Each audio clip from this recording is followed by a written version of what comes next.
Tom McGrady avait 40 ans. La première fois qu'une femme s'est effondrée devant sa porte. Il était en train de réparer le moulin à vent. Quand il a vu son cheval trébucher près de sa clôture. La cavalière a basculé en avant. Puis sur le côté. Et a heurté la terre sèche du Texas comme un sac de grains. Quand il est arrivé près d'elle.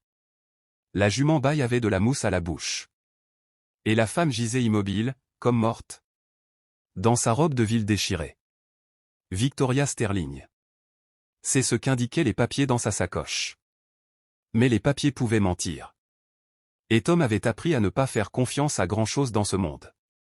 À part le lever du soleil et son bétail. Ce qu'il ne pouvait pas savoir. C'est qu'entraînant son corps inconscient dans sa cabane. Tout allait changer.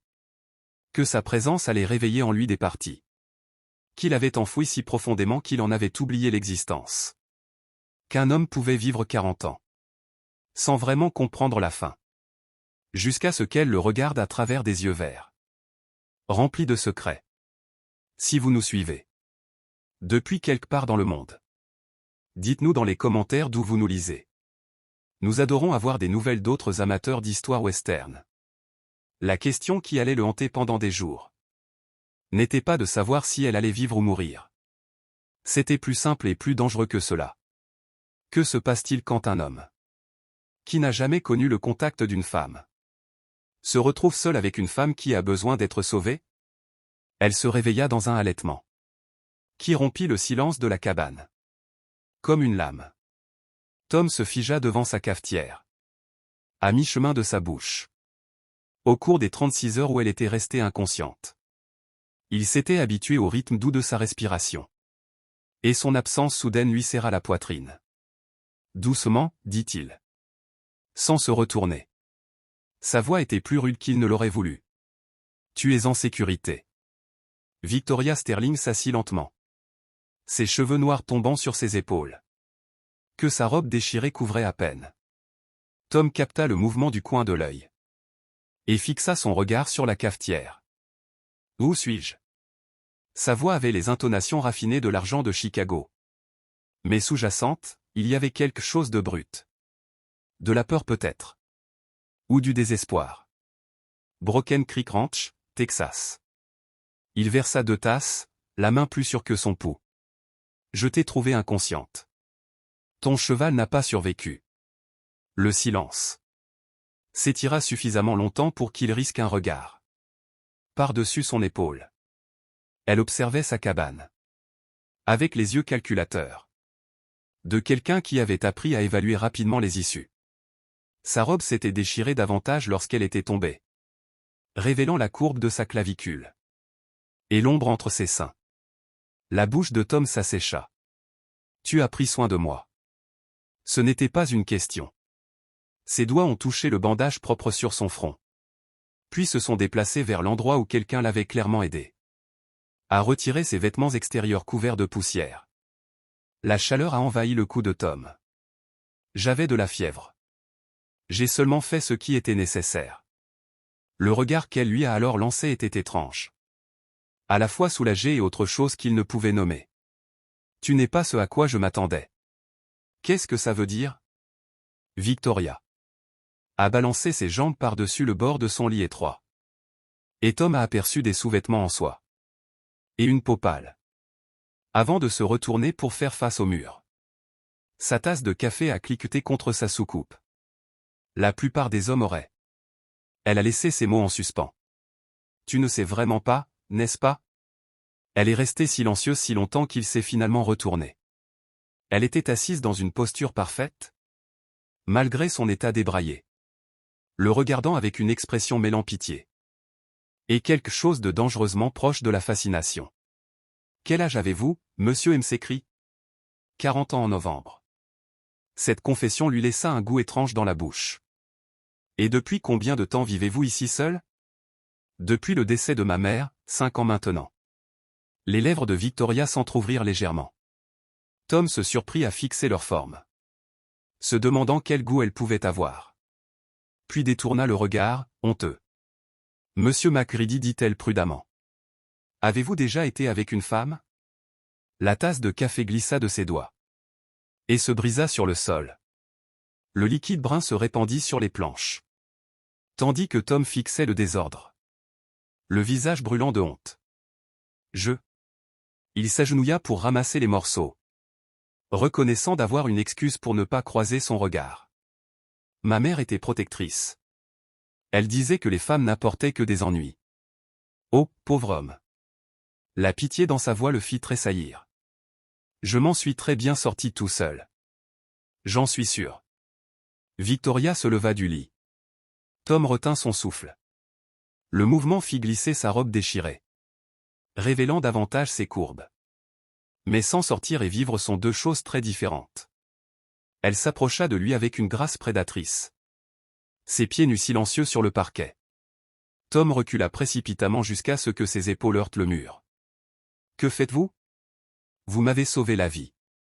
Victoria s'agenouilla à côté de lui. Assez près pour qu'il puisse sentir son odeur.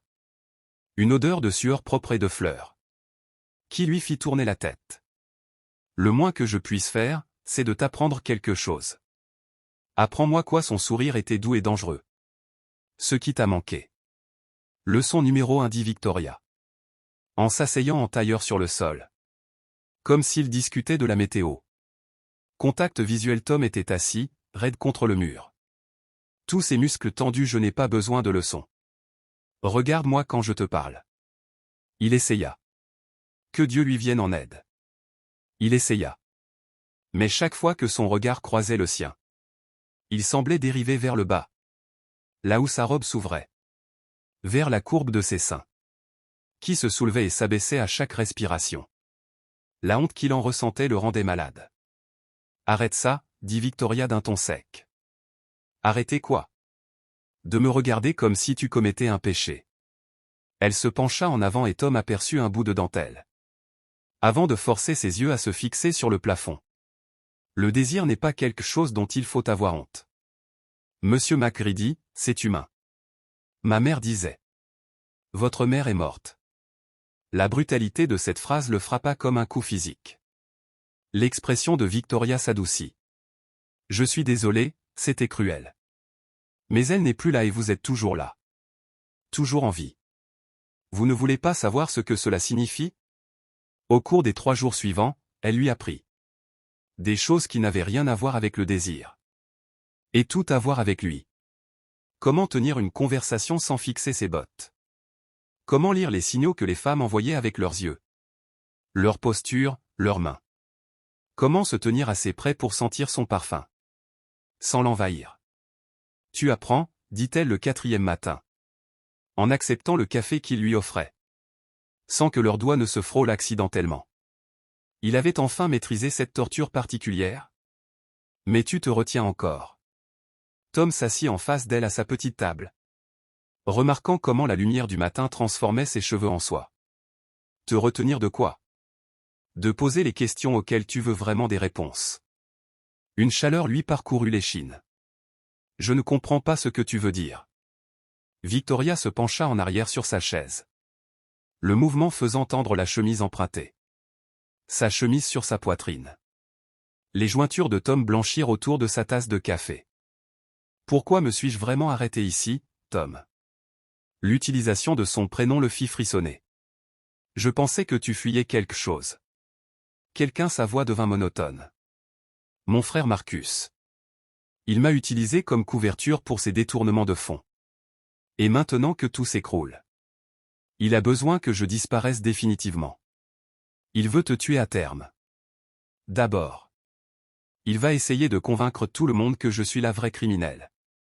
Que j'ai séduit les investisseurs, volé leur argent. Brisé leur cœur. Le rire de Victoria était dépourvu d'humour. L'ironie, c'est que je ne saurais pas séduire un homme. Même si ma vie en dépendait. Tom posa sa tasse avec précaution. J'ai du mal à le croire. Vraiment? Elle pencha la tête, l'observant attentivement. Que ferais-tu si j'essayais de te séduire maintenant? La question resta en suspens entre eux comme un pistolet chargé. Le pouls de Tom battait si fort qu'il était sûr qu'elle pouvait l'entendre. Vêtements coûteux, main douce. Le genre d'homme qui payait les autres pour faire son sale boulot. Que veulent-ils, que je meure ou que je me soumette? Peu importe. Les cavaliers s'arrêtèrent à 30 mètres de la cabane. Assez près pour parler, assez loin pour éviter les tirs de fusil. Marcus Sterling appela. D'une voix qui trahissait l'assurance tranquille. D'un menteur expérimenté. Victoria Darling. Sortez maintenant, cela a assez duré.